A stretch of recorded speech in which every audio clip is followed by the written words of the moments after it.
dos griots da África para as periferias do mundo. 50 anos de hip hop.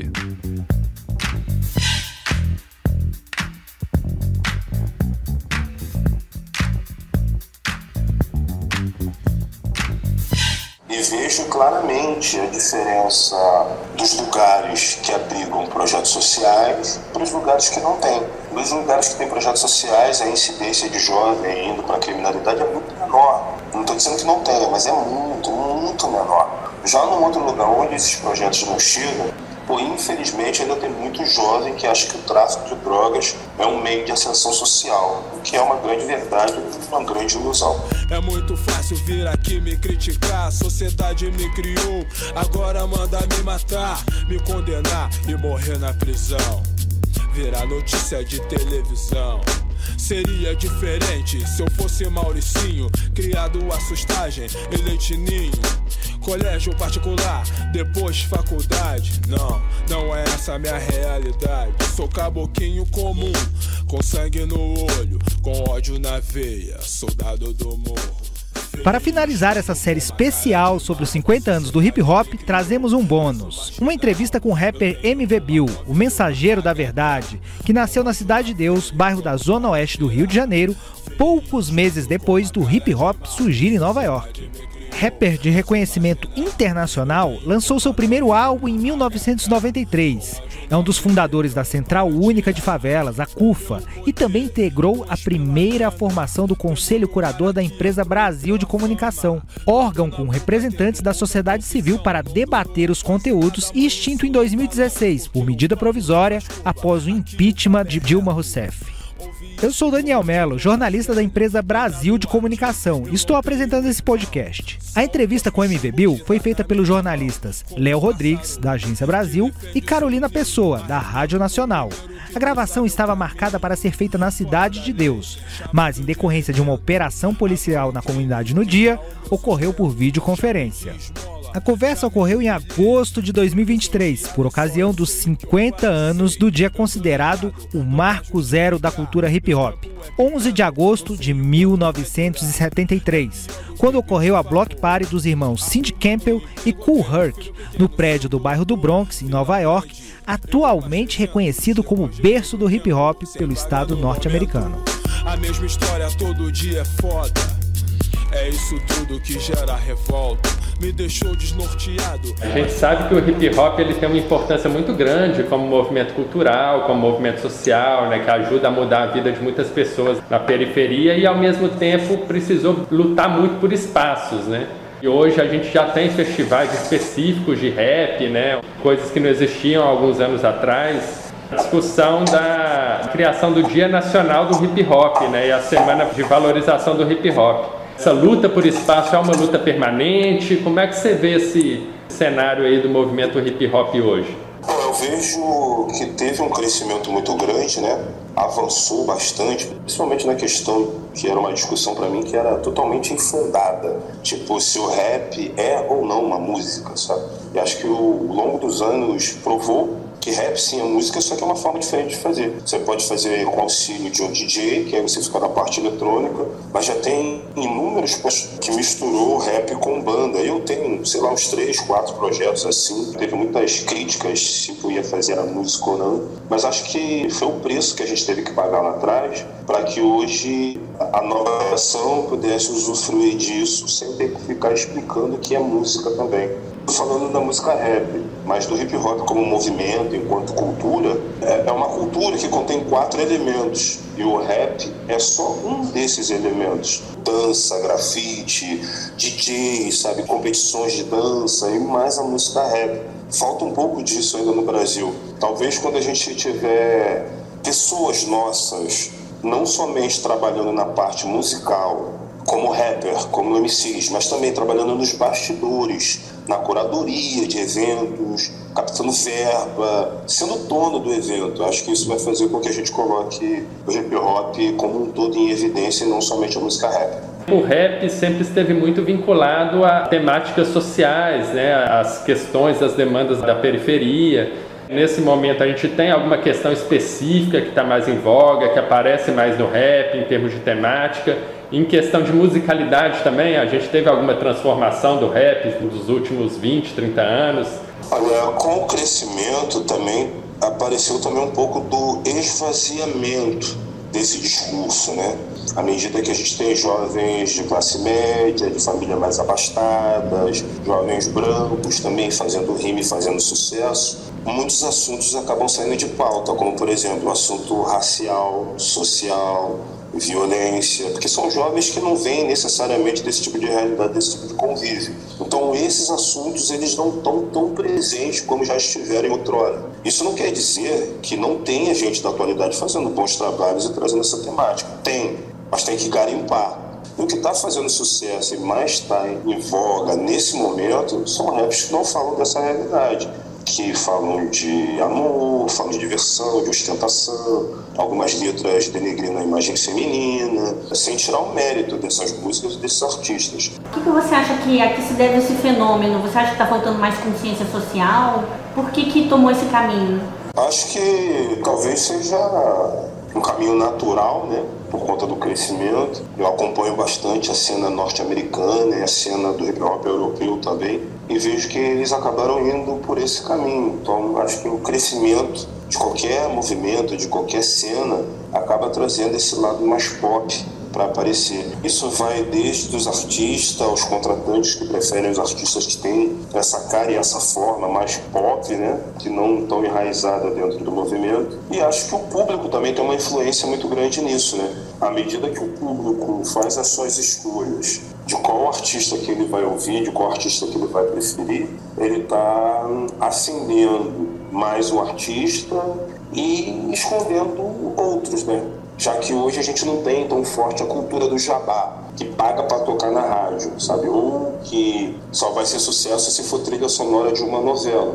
Hoje, muita coisa que faz sucesso sequer apareceu na grande mídia. É sucesso, resultado do nosso like, do clique das pessoas. Então, se a gente tem um grupo de pessoas pretas de favela que estão dando um clique no artista que nunca ligou para vocês vão estar exaltando alguém que nunca vai estar preocupado com a sua questão social racial. Então, acho que falta um pouco dessa consciência de público. Cara, a gente é um público grande e forte, a gente pode levantar qualquer artista, pode levantar qualquer pessoa, pode levantar qualquer influência. Mas, infelizmente, as pessoas pretas, boa parte delas, as pessoas de favela, ainda não têm essa consciência. Teve até um episódio recente, né, envolvendo o Djonga. Algumas pessoas criticaram o disco novo que ele fez, falando que ele não estava falando tanto de questões sociais.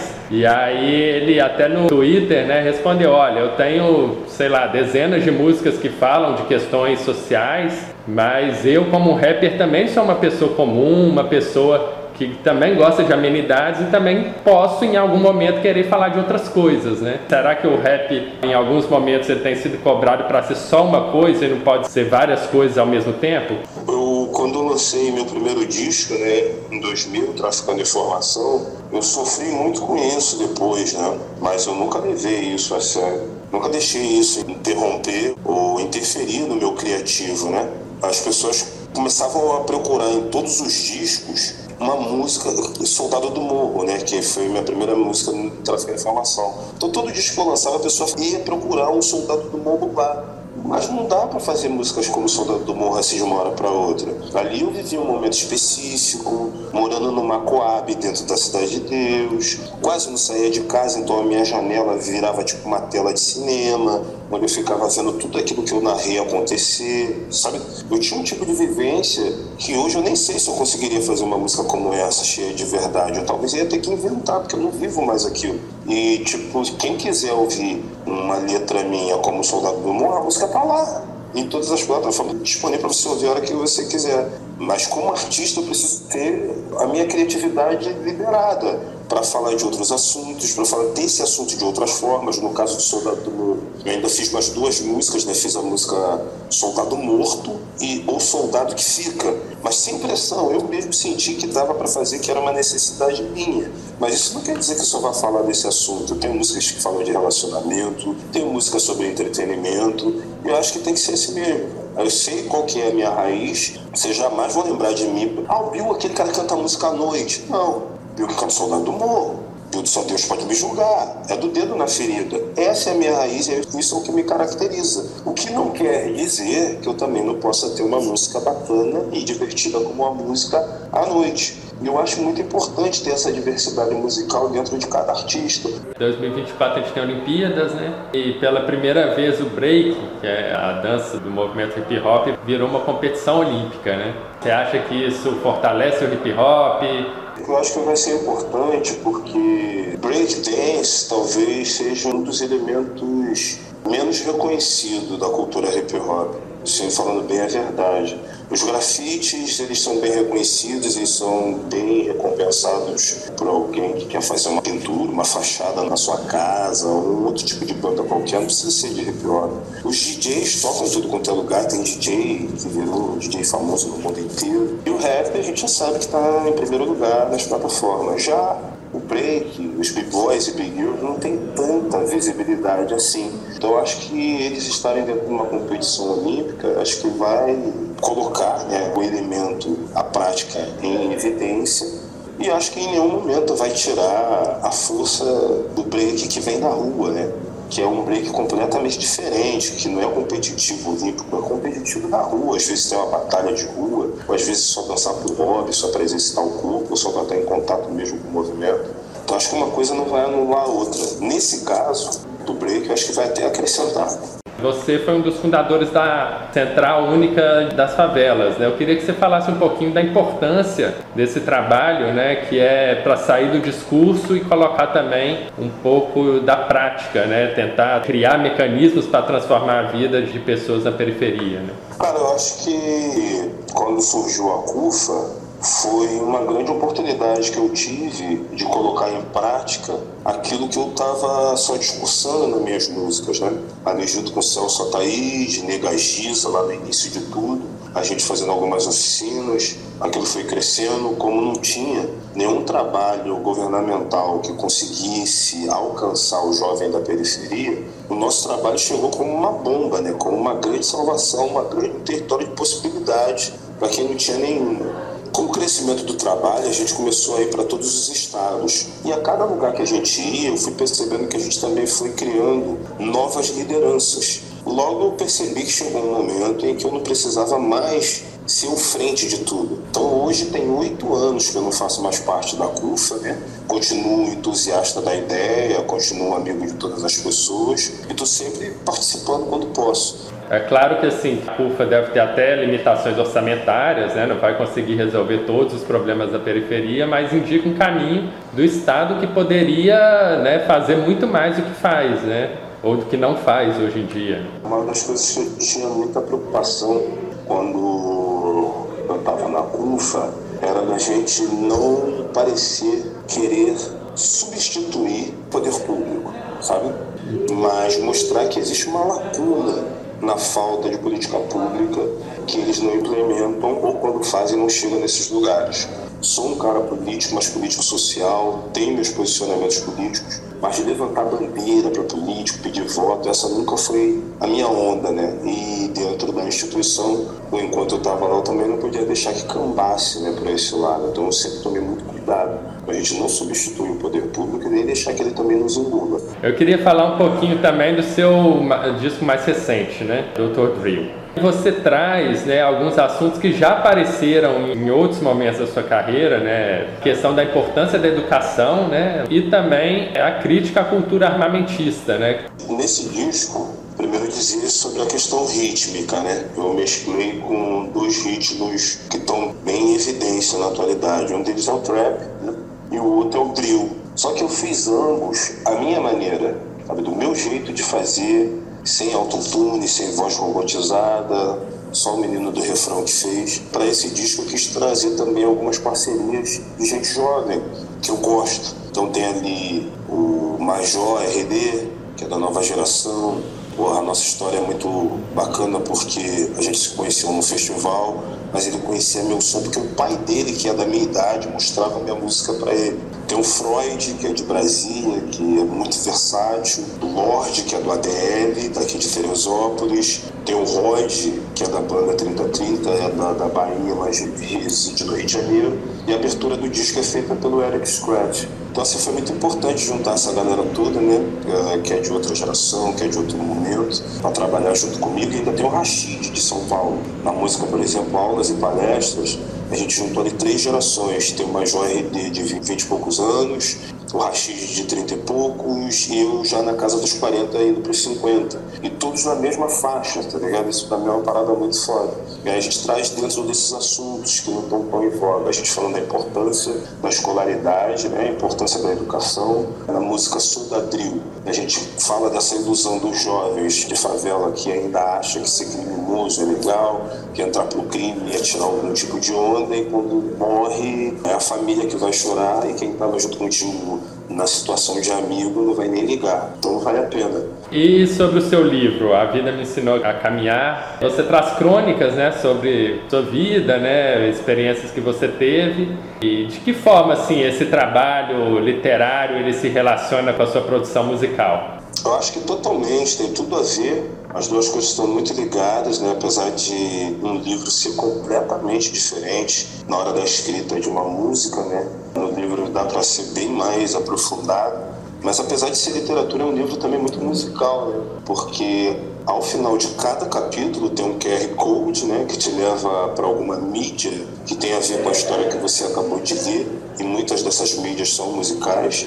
E dentro das histórias também eu sinto muitas músicas, né? Nome de músicas que às vezes as pessoas ouviram, não sabiam que era rap e não sabiam o nome da música. E ali eu tive a oportunidade de registrar e deixar para a eternidade, né? Como foi o meu começo, né? Como foi o início da minha história, como eu conheci o rap, como eu me envolvi, como eu me inseri na cultura hip hop. E a minha história pessoal se confunde muito com a construção e o crescimento do rap no estado, aqui no Rio de Janeiro. Você fala da carência, né, de escritores negros no mercado de livros, e até que alguns familiares questionaram se era você mesmo que tinha escrito o livro e tal. E também se você tem alguma referência, né, de escritores negros. Deu uma risada aqui, mas é muito triste, na real, quando você lança um livro, no meu caso, e meus familiares questionarem, né, se foi eu mesmo que escrevi, se eu tiver ajuda de alguém, porque eles também não estão acostumados a ver muitos escritores pretos, né.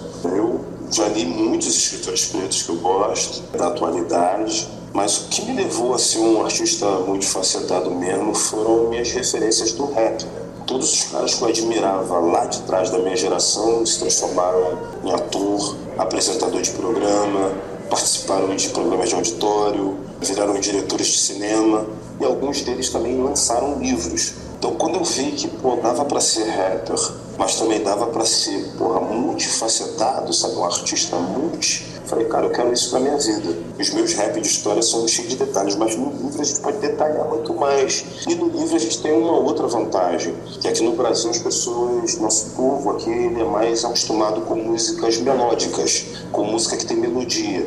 E às vezes o tipo de rap que eu faço não tem tanta melodia. Ele é mais letra, falado, sabe, muita informação. E não é todo mundo que tem um ouvido preparado para isso. Eu conheço gente mais velha que fala, é muito bom, só que fala muito rápido, eu não consigo pescar. Mas essa mesma pessoa, quando tem acesso ao livro, aí o conteúdo é totalmente assimilável. Então, para mim, além de ser uma forma de extravasar mais, acaba sendo também uma forma de me comunicar melhor. Você, inclusive, foi do Conselho Curador da EBC. E a gente aqui, estamos aqui na luta pela comunicação pública já tem um tempo, né? Passamos por um período difícil aí, o Conselho Curador foi, inclusive, cassado, ainda estamos na batalha para ele ser retomado. Queria que você me falasse um pouquinho dessa sua experiência, né? E como é que você vê, assim, uma comunicação pública ideal, o que deveria ser feito? Cara, eu penso sempre que a imprensa tem que ser livre, né, cara? Ainda que seja uma imprensa estatal, acho que ela tem que ter total liberdade. Talvez a Empresa Brasil, seja uma das poucas oportunidades que a gente tem de dizer o que pensa, né? De artistas poder expor a sua arte. Talvez seja um dos poucos lugares que pode ter ainda uma programação isenta do poder, do dinheiro das grandes corporações, das propagandas, mas ela não pode sofrer interferência governamental.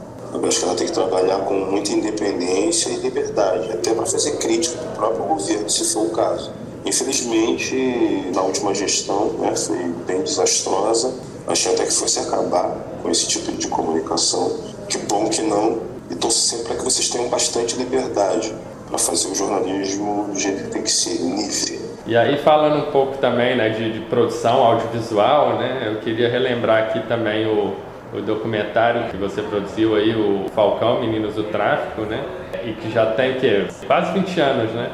E assim, quando a gente pensa, né, retratar uma realidade social num documentário, a gente também está pensando em transformação, né, em alertar, de certa forma, conscientizar e pressionar, né, para que algo seja feito, para mudar essa realidade. Quando a gente lançou o documentário, houve uma comoção nacional, né? Muita gente se demonstrou preocupada, né? Muita gente se demonstrou surpreso, não conhecia aquela realidade. Mas eu acho também que foi uma comoção que acabou passando, né? Virou uma comoção momentânea. Eu acho que ali a gente, como sociedade, perdeu uma grande oportunidade, né? De aproveitar aquele boom e olhar mais para a juventude. Não tinha como tirar os jovens que tinham me dado entrevista da criminalidade, não tinha como tirar quem estava no tráfico naquele momento. Mas podia ser feito um trabalho para coibir a entrada de novos jovens através de projetos, tentar se antecipar à criminalidade, não deixar que o crime virasse algo atrativo para a juventude. No entanto, nada foi feito.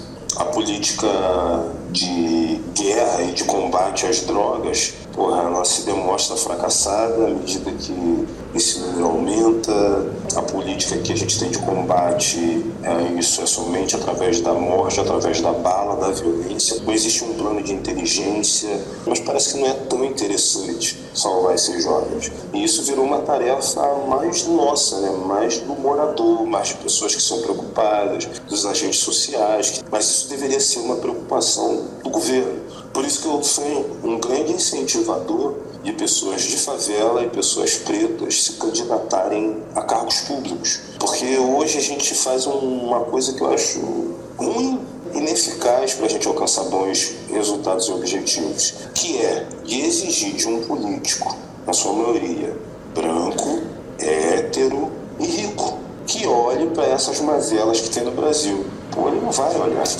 Vida do crime é suicídio lento. Bango 1, 2, 3. Meus amigos lá dentro, eu tô ligado qual é, sei qual é o final. Um saldo negativo menos um marginal, pra sociedade contar um a menos na lista e engordar a triste estatística de jovens como eu que desconhecem o medo, seduzidos pelo crime desde muito cedo, mesmo sabendo que não há futuro. Eu não queria estar nesse bagulho. Esse foi o último episódio do podcast dos Griots da África para as periferias do mundo. 50 anos de hip hop. Uma produção da Rádio Agência Nacional. A reportagem, entrevistas e narração foram minhas, Daniel Melo. A entrevista com MV Bill foi feita por Léo Rodrigues e Carolina Pessoa. A produção foi de Sara Kines. Adaptação, edição, roteiro e montagem de Akemi Nitahara. Coordenação de processos é da Beatriz Arcoverde. Sonoplastia, Jailton Sodré. Implementação na web, Beatriz Arcoverde e Lincoln Araújo. Interpretação em Libras foi feita pela equipe de tradutores da EBC. Música tema da série, Rapper's Delight, de Sugar Hill Gang. Neste episódio também utilizamos a música Soldado do Morro, de MV Bill. Obrigado a você que nos acompanhou até aqui. Ouça outros podcasts da Rádio Agência Nacional nos tocadores de áudio e no YouTube com interpretação em Libras. Estão disponíveis trabalhos como Histórias Raras, Sala de Vacina, Imprensa Negra no Brasil e o infantil Crianças Sabidas. And next on the mic is my man Hank. Come on, Hank, sing that song. Check it out, I'm the CASN, the OVA, and the rest is FLY. You see, I go by the code of the doctor of the mix, and these reasons I'll tell you why. You see, I'm 6'1" and I'm tons of fun, and I dress to a T.